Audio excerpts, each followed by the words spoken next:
Assalamualaikum. Waalaikumsalam. Silakan Mas, Mbak Tari. Silakan. Gimana? Apa kabar Mbak Tari?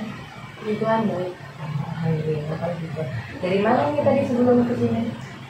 Dari rumah aja sih Kak. Ini dari kegiatan. Dari rumah. Apa yang membuat Mbak Tari datang kemari? Saya lagi ada waktu saya mau cerita. Mau konseling. Oke, sebelumnya Mbak Tari sudah pernah konseling apa belum? Belum. Boleh saya sedikit jelaskan tentang konseling itu apa? Konseling itu proses pemberian bantuan antara konselor dan konseli. Jadi di sini saya konselornya dan Mbak Tari sendiri jadi konseli yang di sini. Nah, di konseling sendiri itu ada batas waktunya Mbak Tari sekitar 30 sampai 45 menit. Jadi kalau seandainya nanti kita masih belum terselesaikan, maka kita adakan untuk pertemuan selanjutnya. Tuh, apa masih ada yang ditanyakan Mbak Tari? Tapi saya takut kalau untuk cerita itu takut cerita saya tersebar ke luaran sana. Oh, betul. Iya, di sini di konseling sendiri itu ada beberapa asas Mbak Tari. Yang dimana ada asas kerahasiaan, ada asas keterbukaan dan kesukarelaan. Sebelumnya di sini tadi Mbak Tari datang kemari ada yang memaksa? Mau sendiri. Oke, jadi sukarela mohon sendiri ya. Oke, di konseling sendiri itu juga ada asas kerahasiaan Mbak Tari yang dimana yang apa kita diskusikan nanti tidak akan tersebar keluar. Jadi yang tahu hanya antara kita berdua saja. Terus juga ada asas keterbukaan Mbak Tari, yang saya harap nanti Mbak Tari bisa menceritakan terbuka sesuai dengan apa yang dirasakan, karena itu yang akan membantu kita untuk kelancaran konseling ini nanti. Gimana, apa bisa dipahami Mbak Tari? Oke, boleh silakan diceritakan apa yang sedang dirasakan. Jadi juga saya kan punya beberapa temen nih, teman SMP dari SMA, SMK. Jadi situ kayak ngerasa kesepian, terus kayak ngerasa kayak nggak ada yang paham gitu loh kan. Jadi pertemanan saya ini kayak yang awalnya saya ngira ini kan teman saya ada teman SMP sama SMK. Nah, tapi kan mereka nggak saling kenal. Kita ketemu di SMP dari SMK. Tapi saya rasanya itu sama-sama deket sama mereka. Jadi waktu saya ada masalah, saya cerita, tapi cerita saya ini kayak saya tuh kayak nggak dinotis gitu loh Kak. Kayak setelah saya cerita kayak udah nggak ada respon. Jadi kayak saya kayak dibilang kecewa, tapi ya kecewa, tapi nggak bisa ngomong apa-apa. Ujung-ujungnya saya cuma bisa diem aja. Jadi di sini Mbak Tari punya beberapa teman, tapi Mbak Tari masih merasa kalau masih belum ada yang bisa mengerti akan keadaan Mbak Tari gitu. Sebenarnya yang satunya ada Kak, cuman kita kan udah gak intens. Kalau kita lulus SMA kan kita punya kegiatan masing-masing. Terus kalau mau cerita via WhatsApp atau gimana itu kan juga kurang lega dan takut mengganggu karena dia juga punya kegiatan sendiri. Nah pas waktu sama teman yang satu itu kebetulan kita lagi ketemu, makanya aku coba cerita, ternyata dapat respon yang kurang mengenakan. Teman yang saat itu cerita sebelumnya, apakah Mbak Tari percaya dengan orang tersebut? Sebelumnya dua-duanya saya percaya Kak, makanya saya jadi ini dua orang yang temannya dari tempat yang berbeda, yang satu SMP, yang satu SMK. Nah kebetulan pas ada masalah itu saya ketemunya di temen yang SMP. Nah ketika saya cerita ternyata kayak ya soalnya dia nggak sesuai sama Apa yang Mbak Tari harapkan gitu. Oh gitu. Terakhir kali Mbak Tari ngerasa kalau ada yang mendengarkan Mbak Tari itu kapan?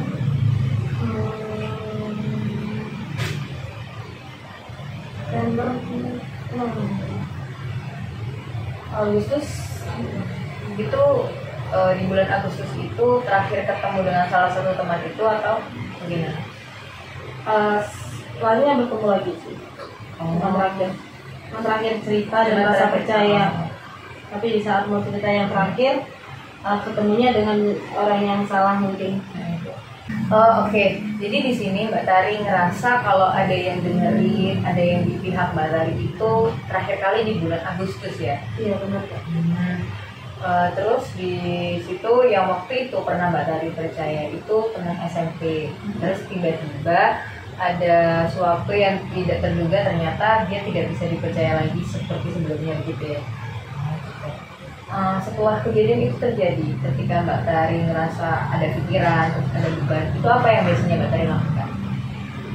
Ya karena saya punya nggak mau yang mengganggu, karena ketemunya udah gak indah sih Kak ya. Jadi saya diem aja. Kalau mungkin pas ada masalah ketemu sama teman saya yang bisa saya katain, saya cerita. Tapi karena nggak ketemu, jadi saya memilih untuk diem. Jadi lebih milih untuk mendem sendiri gitu aja ya Mbak. Oke, kalau begitu saya tanya di sini apa yang Mbak Tari inginkan, perubahan seperti apa yang Mbak Tari inginkan untuk saat ini? Karena yang saya inginkan, ya sebenarnya kayak saya berharapnya kayak kayak temen itu bisa memperlakukan layaknya cara kita memperlakukan mereka. Jadi kayak ada feedbacknya gitu ya, feedback yang baik yang sesuai kayak Mbak Tari. gimana aku memperlakukan kamu, aku berharapnya kamu memperlakukan begitu. Maksudnya nggak kamu nggak harus baik banget sama aku, tapi gimana aku memperlakukan kamu ya kamu coba gitu.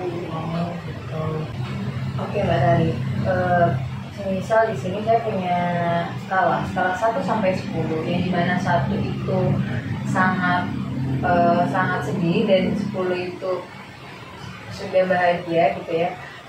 Di skala berapa saat ini Mbak Tari ngerasain kalau Mbak Tari merasa tidak ada yang mendengarkan sama sekali, yang menggambarkan keadaan Mbak Tari saat ini? 3. Jadi sangat tidak ada sekali gitu ya. Oke, kalau begitu di sini tadi kan Mbak Tari mengatakan kalau ingin ada orang yang bisa memberikan feedback sesuai apa yang Mbak Tari berikan ke orang lain. Kalau menurut Mbak Tari, apa yang harus dilakukan agar hal itu bisa terjadi sesuai dengan apa yang Mbak Tari inginkan? Menurut Mbak Tari? Mungkin saya butuh seorang yang bisa kita sama-sama menginginkan supaya bisa saling mempercayai, entah itu pasangan ataupun sahabat. Oke, sebelumnya mohon maaf Mbak Tari, apakah Mbak Tari ada saudara kandung? Ada. Biasanya apakah dekat dengannya atau dekat? Apakah pernah mencoba untuk sharing-sharing cerita? Saya tipenya gimana ya, karena dia saudara kandung saya sebagai adik, jadi saya nggak mau membagi beban. Oke, jadi lebih takutnya malah membebani dia gitu ya. Oke Mbak Tari, di sini saya punya kantong ajaib yang bisa mewujudkan apa keinginan Mbak Tari. Di sini ada 2 pilihan, tapi hanya salah satu yang bisa diwujudkan. Pilihan pertama, Mbak Tari bisa memutar waktu dan bisa mengubah teman Mbak Tari sesuai dengan apa yang Mbak Tari inginkan. Ataukah pilihan kedua, Mbak Tari bisa menemukan seseorang yang spesial, yang baru saat ini untuk kehidupan Mbak Tari selanjutnya. Kira-kira Mbak Tari pilih yang mana? Ketemu seseorang yang seperti saya mau. Oke, seseorang yang seperti Mbak Tari mau itu seperti apa? Maksudnya harus menjadi apa di hidup Mbak Tari? Pasangan mungkin. Oh, pasangan. Oke, ngomong-ngomong Mbak Tari sudah punya pasangan di sini? Sudah. Sudah, alhamdulillah kalau gitu. Kalau gitu, kenapa kok Mbak Tari tidak mengkomunikasikan itu ke pasangannya Mbak Tari? Karena kita berjalannya masih baru, jadi kayak belum bisa aja gitu. Karena kita menurut saya masih butuh lebih banyak waktu untuk pendekatan, untuk mempercayakan cerita saya. Jadi karena hubungan itu masih baru, jadi kepercayaannya Mbak Tari belum sepenuhnya ke dia gitu ya. Oke, kira-kira jika itu sudah mewujudkan apa keinginan Mbak Tari, terus gimana caranya biar pasangan Mbak Tari biar sesuai dengan apa yang Mbak Tari inginkan? Apa yang seharusnya dia lakukan? eh yang tadi yang saya bilang nge-treat aku layaknya aku nge-treat dia gimana Gitu. Nah, buat dia bisa nge-treat Mbak Tari itu kira-kira apa yang harus Mbak Tari berikan atau lakukan untuk dia? saya nggak bisa mestiin apa yang harus saya berikan atau saya lakukan ke dia. Yang penting kita kayak apa adanya aja, biasa aja. Terus kalau untuk khusus dia harus dia ngelakuin apa untuk kayak bisa dipercaya, aku nggak bisa pastiin karena kalau menurut aku dengan pendekatan kita, gimana cara pendekatan kita tergantung nyaman atau enggaknya, nah di situ baru bisa kita pakai feeling sih kak. Kalau gimana caranya aku percaya ke orang itu pakai feeling aja gitu. Oh, jadi intinya di sini Mbak Tari setelah ini lebih mendekatkan diri kepada pasangan agar bisa lebih saling terbuka dan membangun kepercayaan satu sama lain gitu ya. Iya. Oke, gitu.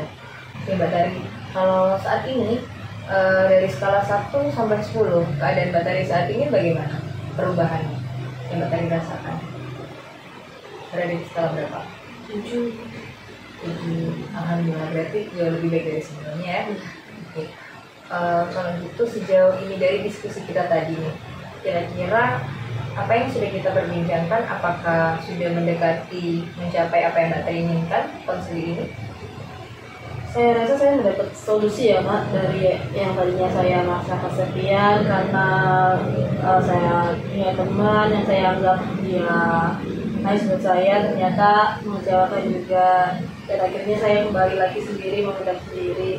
Dan setelah melakukan konseling ini saya kayak ngerasa saya dapat solusi yang membuat pikiran saya terbuka, agar saya lebih kayak saya punya pasangan, walaupun kayak kita masih baru ya, aku harus gimana pun caranya aku harus membuka diri lagi untuk orang, kayak menumbuhkan kepercayaan ke seseorang, dan aku akan nyoba itu di pasangan aku yang sekarang. Kalau itu syukur alhamdulillah, di sini saya lihat Mbak Tari juga sudah bagus, sudah keren, bisa mengetahui apa yang harus Mbak Tari lakukan jika masalah itu terjadi kembali ke depannya.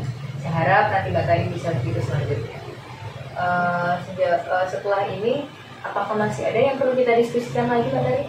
Saya rasa sampai di sini cukup disediakan. Gitu. Oke, kita bisa terjadwal di minggu depan seperti hari ini di jam yang sama. Nanti kita saling sharing lagi gimana perkembangannya Mbak Tari dari hari ini sampai menuju di minggu pertemuan kita nanti, gitu ya. Bisa Mbak Tari? Bisa. Bisa. Oke, kalau gitu terima kasih Mbak Tari atas kehadirannya hari ini. Baik Kak, terima kasih sudah meluangkan waktu buat saya. Saya pamit. Ya. Terima kasih Kak. Ya, hati-hati di jalan. Assalamualaikum. Waalaikumsalam.